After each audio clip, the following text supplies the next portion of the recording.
Welcome back. So now we're going to talk about the environmental pollution. So this is basically the world ranking of most polluted country. So this list is pretty old, but I don't think that these countries may have changed that much in that particular order.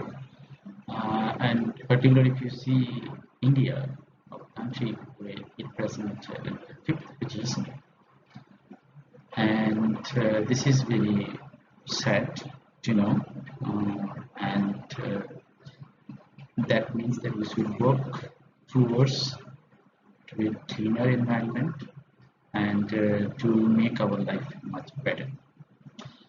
And if you see really in the particular list, the top 10 mainly belongs to Asian countries. So this is also indicates that we are so much negligent or we're neglecting our environment, and we're not really taking care of our we are producing so much waste, and all this waste we are not properly handling. So this is really alarming, and in the current situation, I guess we are the second most polluted country in the world.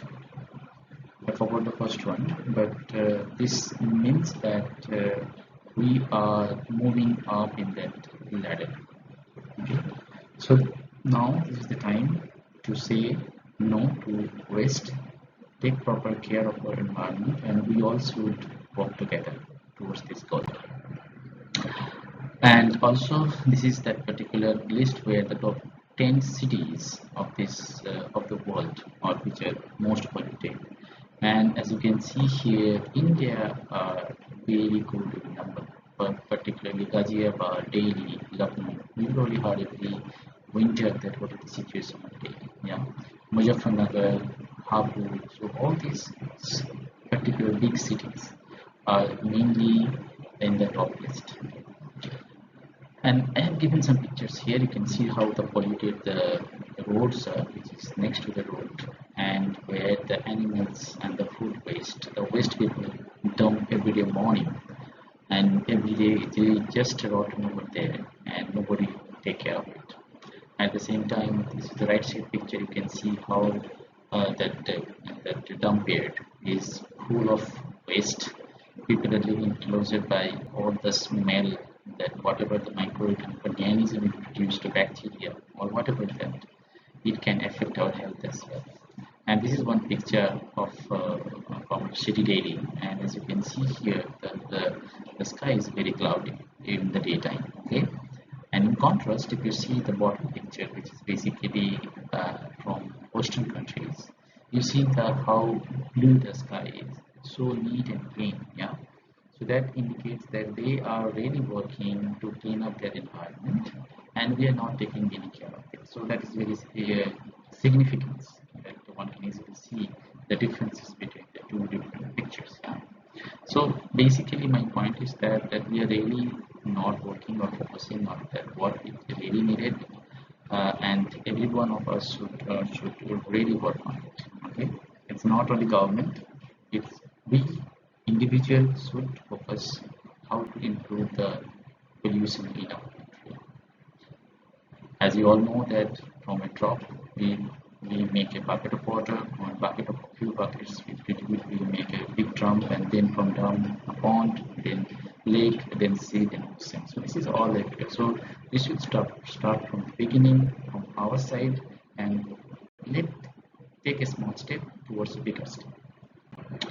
Okay, so the pollution was definition that any act that contaminates the environment, alters or surroundings unwantedly, decreases the quality of air, water, and soil for our living, affects the health of human, animals, and plants. And the pollutants are the any material that causes the pollution. So this is the very common terminology for this. The causes of pollution is the main reason is the tremendous uncontrolled growth of human population. This is I think the major concern for this earth. Then rapid industrialization, which is also because of the point one, which is the human growth. Urbanization, this is the same because of the human population growth. deforestation, the same reason. Radioactivity is also the same reason, because radioactivity is mainly used for the power plants, and the power plants basically provide us the to fulfill our needs for the power supply. So everything is basically related to that human population growth. Type of pollutants, there one which is called biodegradable, which basically all the biomaterials that can be degraded by the microorganisms, and they are also called non-biodegradable pollutants like different salts that cannot be destroyed by the microorganisms, like bricks, if you or stones, okay, all these things. So these are basically some chemicals which are toxic for the microorganisms. So those things are all not biodegradable. The biodegradable examples are there. So basically that food waste that can be digested by the microorganisms. So this is called biodegradable. Non-biodegradable things are those which cannot be digested by the microorganisms. The examples are polyethylene bags, insecticides, pesticides, different metal ions, all these things which are basically damaging the microorganism, kill the microorganism, so they cannot touch it. So this is not biodegradable. Now classification of pollutions, they are basically air pollution, water pollution, then you have a soil pollution, marine pollutions, noise pollutions, thermal pollutions, and the nuclear hazards. So this course will be talking about the air pollution, water pollution, soil pollution, thermal pollution, not the other. So that is the core the course we have designed. So first starting with the air pollution. So basically the contamination of atmospheric air by gases, dust, smoke, and waste. So basically whatever the activity, as you can see the picture, there is some sort of maybe thermal plant or any industry that produces huge amount of smoke in the form of carbon dioxide or particles that all contribute to the air pollution. Injurious to living organisms, so as we all know, this carbon dioxide or carbon monoxide is not good for our health. Most of the air pollutants present in the troposphere we live, because they are heavier. Carbon dioxide is also very heavy gas that settles down on the floor on the outside. It doesn't go around. Okay, so all these things may be present in the troposphere where we live. So there's something that says that every person, this is statistics, person breathes approximately 22,000 times per day, and we are inhaling almost 15 to 22 kilo air per day, and this range is because of the different human weight or human body structure, how much they can inhale at one breathing. So all these things varies. Polluted air causes physical illness. It can cause a lot of other physiological or medical problems. Then we're going to talk about the sources of air pollution. So there are two kinds of sources. One are natural sources, one is man-made sources. The natural sources are basically not that much. They are mainly the volcanic eruptions that happens very rare. Forest fires, it's suddenly increased by the number, increased number in recent years because of the global warming. Biological decay, that is very natural processes, so that obviously produce, if there is any dead body of food or animal, that should produce a lot of smell bacteria, so that mix with that air that can cause that pollution. Radioactive materials, so if there is anything that can give you some dust which contains a lot of radioactive materials or anything that can be considered as air pollutant. Man-made are very large in number, basically thermal power plants. Then you have emissions from vehicles, fossil fuel burning in any engine or industry, agriculture activities, people burn the waste of the agricultural waste, and then smoking is very injurious. So basically, what I heard is that the person who is smoking, if he smoke multiple times in a day, how much he will be damaging his health. But the person who never smoked, if he comes in contact with that particular smoke of cigarettes, he will be affected much more. So that is a very important thing. So you should avoid the person who is smoking nearby to you. Classification of air pollutants, there's one is called primary pollutants and the second one is the secondary pollutants. So primary pollutants are those which is basically directly producing. For example, we are burning something that directly producing carbon dioxide, carbon monoxide, sulfur oxide. Their vehicles are going, so the petrol or diesel cars engines are like running. Okay, whatever producing directly from the source is called primary pollutants. The secondary pollutants are those which exactly does not produce from the primary source, but it actually produces when that the primary pollutants react with something. Okay, for example, the acid rains. Okay, so the acids are basically primary pollutants, but the gases from where the acid produces are acids are secondary pollutants, but the gases they are also the primary pollutants. So that in this is a typical this is a specific example where that the primary pollutants react with something and produce that secondary pollutant. So sulfuric acid, I can say that is a secondary pollutant. It is not primary pollutant, but sulfur dioxide or carbon dioxide, these are actually primary pollutants. Secondary pollutants, as I told you, they basically produce after reacting with the primary pollutant, like here the ozone forms when the hydrocarbons react with the nitrogen oxides. So this is like acid rain, just means all these things are secondary pollutant. So it's a picture which actually summarizes all these things. So primary pollutant which are directly producing from the source, like vehicles or that volcanic eruptions. But the secondary pollutant when they react with something or with the atmosphere, okay, that produces like different gas acids, okay, nitric acid, sulfur trioxide, sulfuric acid. So all these things are considered as secondary pollutant. The indoor air pollution is basically it's radon gas that which is actually radioactive, and this is coming from the underground. Okay, so if you basically have a lot of very old homes or basically have underground some places where to live, you should be very careful of that. Okay, you should let that window open so that the air would pass and that all the radon gas will be stripped okay, by the normal air. So that's very important. So as you can see in the picture, all the red arrows or the that wavy lines are basically the radon gas that produce on the underground. Air pollutants may mix with the two major forms, existing two major forms. This is one's gaseous, one's particulates. The gaseous basically all the gases, carbon dioxide, carbon monoxide, sulfur dioxide, sulfur trioxide. The particulates are the dust, smoke, smog, asbestos, lead dust. All these things are basically particulates. They are not gaseous. They are very fine particles. They float around when you inhale them. Okay, so they are not basically gas. That's what they are called, the particulates. Common area pollutants, one is carbon monoxide. So it's basically produced when you burn something. This that is actually called when you do that incomplete burn of something that produces carbon monoxide, but after complete burning, it produces the carbon dioxide. Okay, that if you see the effect injuries to human and animal health, and about 77% of these actually coming from motor vehicles. So that exactly says that you should avoid the motor vehicles. So the government should take initiatives that you should use public transport more than the private vehicles. But the problem with the public transport is that the population is huge in metro cities. If you stay in metro cities, you know what is the situation. Okay, so it's very difficult, okay, to say like this. But if the population is less, then we can really tackle the situation. So if you go abroad, I was in Germany and there was like most of the people are using the public transport. Okay?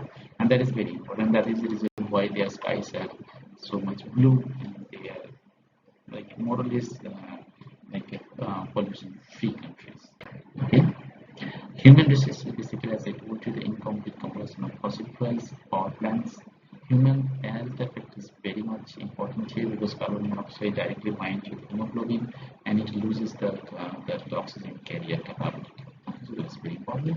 At a high level of carbon monoxide, it leads to a coma or death. Environmental effect is all you know, the global warming. So this is one of the greenhouse gas that absorb the heat from the sunlight and it keeps it mixed or near to that Earth's surface. So the Earth temperature is increased. That is all. Then we are talking about the sulfur dioxide. It is a colorless and irritating gas. So basically, when you come expose yourself to sulfur dioxide, it goes to your eyes and it gives sulfurous acid. It's basically irritating. So you will feel that the eye burning or the throat will have a breathing problem, you can have the cardiac problem as well. The environmental effect could be like a very important here because that acid will destroy the chlorophyll, so the plant will not be able to produce that food it produce. At the same time, it will damage the agricultural land because it changes the acidity of the land, and that can reduce the productivity. Then you're talking about the carbon dioxide. It's a colorless gas, also the odorless, but it's not good because we all know that it is reducing, it actually causes the global warming. Okay, so we have a respiration problem. But when the sources are respiration in the power plants, health effects of respiratory disorder and the suffocations we can feel that because the body will not, if you're in a place where a lot of carbon dioxide is there, your body will not get oxygen, so you're in a big trouble. Environmental effect is a temperature increase. So there is something is mentioned that if you 1 degree Celsius increase in the temperature can cause 1,000 deaths. Okay, so this is one statistics I found somewhere, so I just wanted to know all these things. Ozone, this is highly reactive. It's irritating, unpleasant smell. It forms in the troposphere, so we have already discussed. It's a major component in the smoke. So smoke basically is that you can see the cloudy white cloud in the early morning. Okay, it's called the smoke. Yeah, it's mainly you see next to the earth's surface. Okay, it loses the visibility. When you inhale, it has a lot of gas, other sulfur dioxide gas as well. So you feel irritating in your throat as well. Okay, the human source is nitrogen oxide, and then the water organic compounds. The health and environmental effects of skin cancer is one of them that ozone can cause. Lungs cancer or lungs infection, death, destruction of life on the earth, and mortality of the climates. Sulfur dioxide is very bad. Basically, it's produces sulfuric acid, which is a very strong acid. It can cause damage to the plant or even the land as well. And the sources are basically the power plant. Power plant they produce a lot of sulfur oxides, okay, and then the nitrogen oxides because it produces a lot of heat, and that oxygen can easily react with it. And coal also has a lot of sulfur contained there. So basically, it produces a lot of gases like sulfur oxides. Okay, so basically, thermal vents are good for our environment. Hydrogen sulfide is a very bad gas, which is basically coming from the egg, which is rotten. Okay. It's also poisonous. It actually reacts with a lot of metal ions and black ions, so it destroys the original color. You should be very careful about that. The nitrogen oxides or it's a mixture of many gases, so nitrous oxide, nitrogen dioxides, all okay. And then it basically produced when it become due to the combustion of fuels, acid manufacturing. Because I remember I told you in the previous class that during the process of fertilizer synthesis or making a production, it used a lot of oxygen, nitrogen. Yeah? The nitrogen gas when they convert, they react with oxygen and produce nitrogen oxides. So that is very much good for our health. The human effects are pretty much important or destructive. It's actually produce acid when it comes in contact with any moisture. So eyes or throat irritation you will see. Okay? And it also changes the pH of the land because it's acidic. So it also reduces the production of the land. Lead, so lead is very toxic metal ion. It immediately go to our body, binds with our protein, alters the protein activity, and we will die. If you have a good quantity of lead exposure, you will die definitely. Okay. Basically, it uses in many applications, particularly leaded petrol is one of them. Then paint, smelter, batteries, are places where the leads are used. Health effects is actually damage our nervous system, so it basically binds with different proteins, mental retardation, digestive problems, cancer.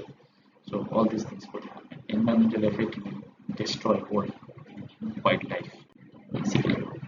So far we have discussed about the acid rain. So basically all these gases like nitrogen oxides, then the carbon oxide and sulfur oxides, when they come contact with the moisture, like when the rain happens, the rainwater mixed with these gases and produce all this acids, and when the rain comes, we call this acid rain.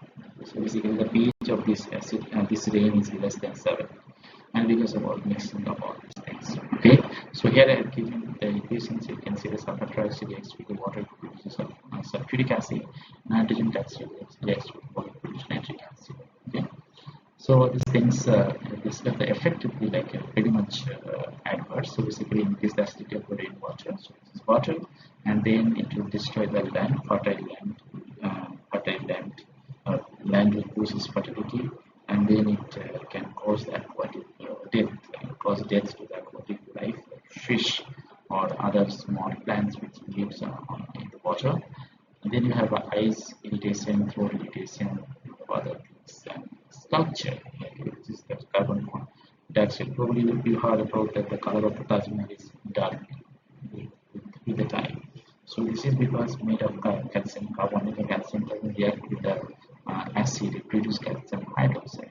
And the calcium hydroxide actually it's not a bright white, it's like a muddy white or off white. So that's why it loses the color and the brightness.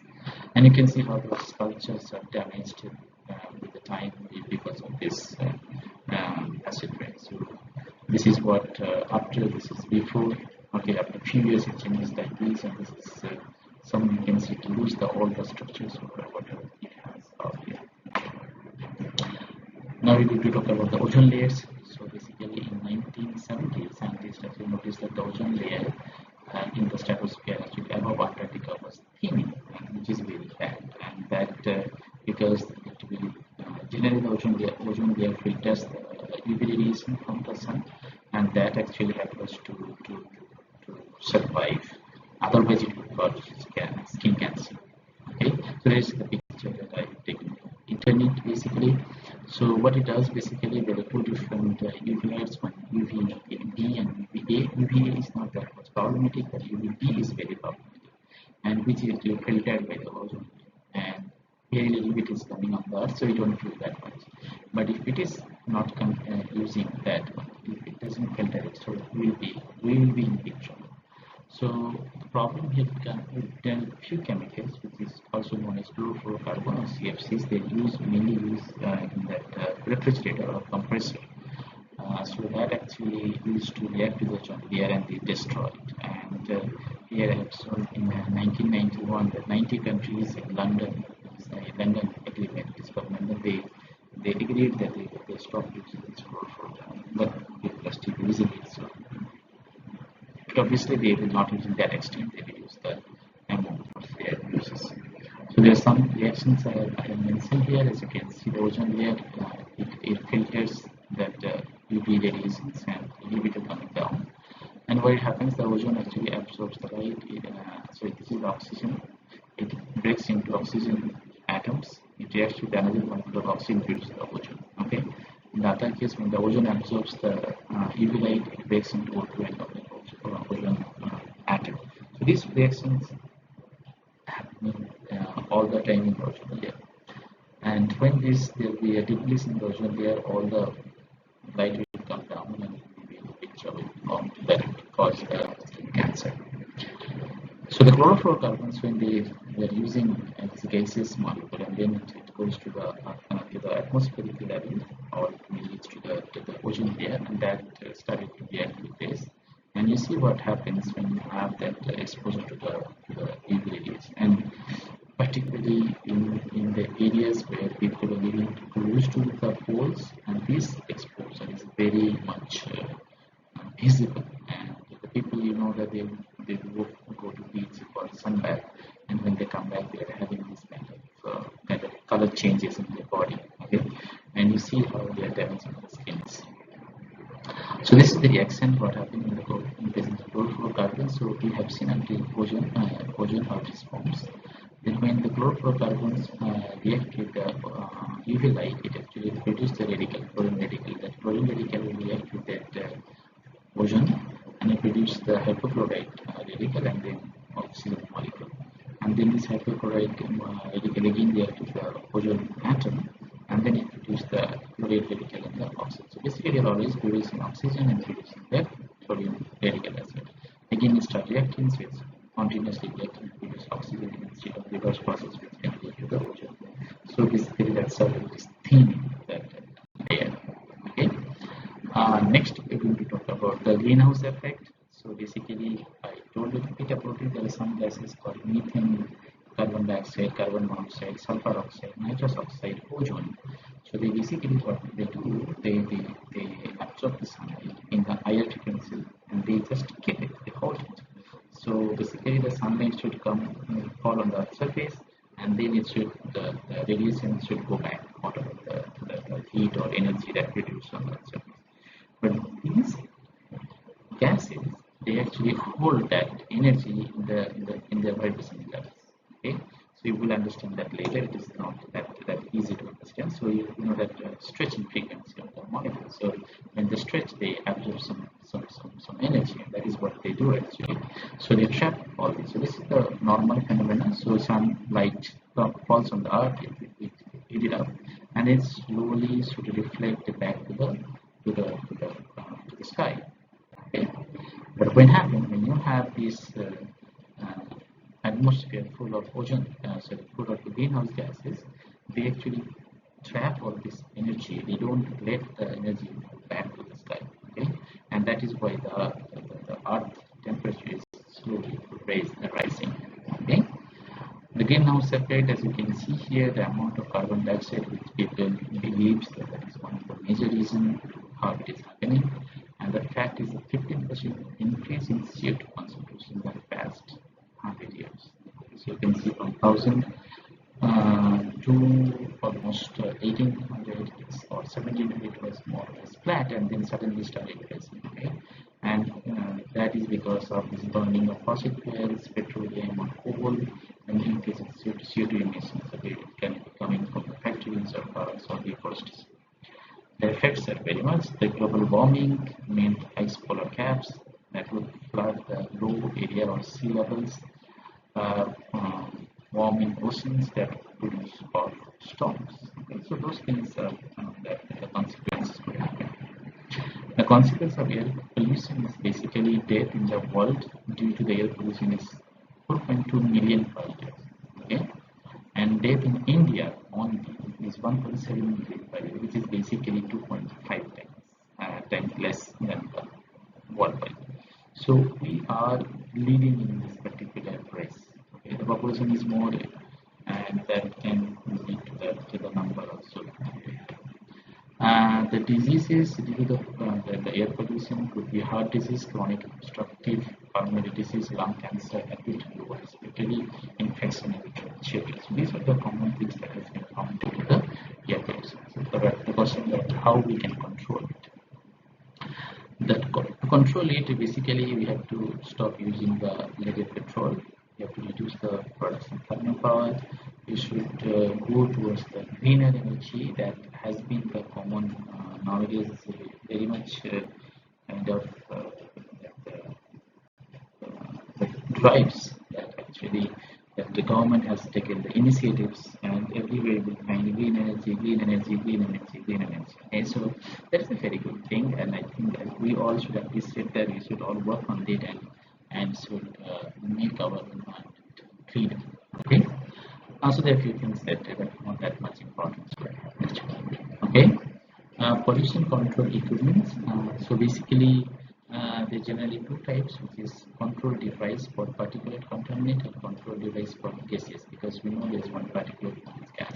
So the choice of equipments is depends on different criteria like physical and chemical properties of the particles, the particles size, concentration, the volume of the impurities, temperature, humidity, the medium efficiency required, and economic cost. So all things should be considered when you think about how to device or what kind of device actually used to reduce the air pollution. So basically, these are the things where when you have industry produce a lot of air polluted particles, so they can filter it out before the gases goes out. Okay, it could be some gaseous molecules as well, but mainly they remove the particles. Okay. So this one thing is called gravitational settling chambers, electrostatic precipitators, then bag house or fabric filters, cyclone separator, and wet scrubbers. So these are the five important techniques that people use to purify the gases. Okay, so basically gravitational settling chamber is a huge chamber where you let that air to go through the slowly and the big particles will settle down at the bottom, and then your clean gas will exit from the other side. So that is a very basically for those where you produce big amount of particles. Okay. The electrostatic precipitator, because the things is that working like that, you have two electrodes and you produce huge voltage, and when the particles go through, you produce a charge on it, and then based on the charge what they accrue, they will separate it based on their charges. So basically, if it is a anode or cathode, so cation and anode will go, anion or cation will go vice versa. Okay. And then once you feel that I switch off the machine, I collect it in a number of dust, I switch off that light as well, all the things which is stuck on the electrode, they will fall down and they will correct it. Okay. Then bag house, basically you have a bag filters. So you will have a dirty air which goes through, and then it will go through this filter slowly, and on the dust particles will be separated from here, only air will go. But this process is not that much. This is very efficient, but it is not that much kind of for bigger quantity. I would say, because if you have a huge flow of air, this is not difficult to pass through all these filters, and all these things will be precipitated over there, and you can correct in the water. The cyclone is basically it rotates the air in such a way, it's called centrifugal force. So I have the picture over here. So basically you have the air which is moving like this, and you collect all the particles on the top bottom, and then clear air will be going through, and then it will go out from the air. So this is the kind of gravitational motion, or the centrifugal motion, that separate the particles away from the air, and the airplane and go out. Okay. Wet scrubbers are basically you have some white clouds hanging somewhere there, and then when the air goes through, all the particles will be absorbed on that wet clothes, and you can basically get that clean air on the other side. So basically, in other way, you can also do the other way around. So basically, you can also spray the air, water on top of that dirty gases. So basically, you have a sprayer on the top, and then the dirty gas is going through, and then when it come in contact with the water droplets, the water droplets will take away from the air, and then the clean air will go out. So this is called wet scrubbers. Okay, so that's all for that air pollution. We will start again in the next class. Air quality.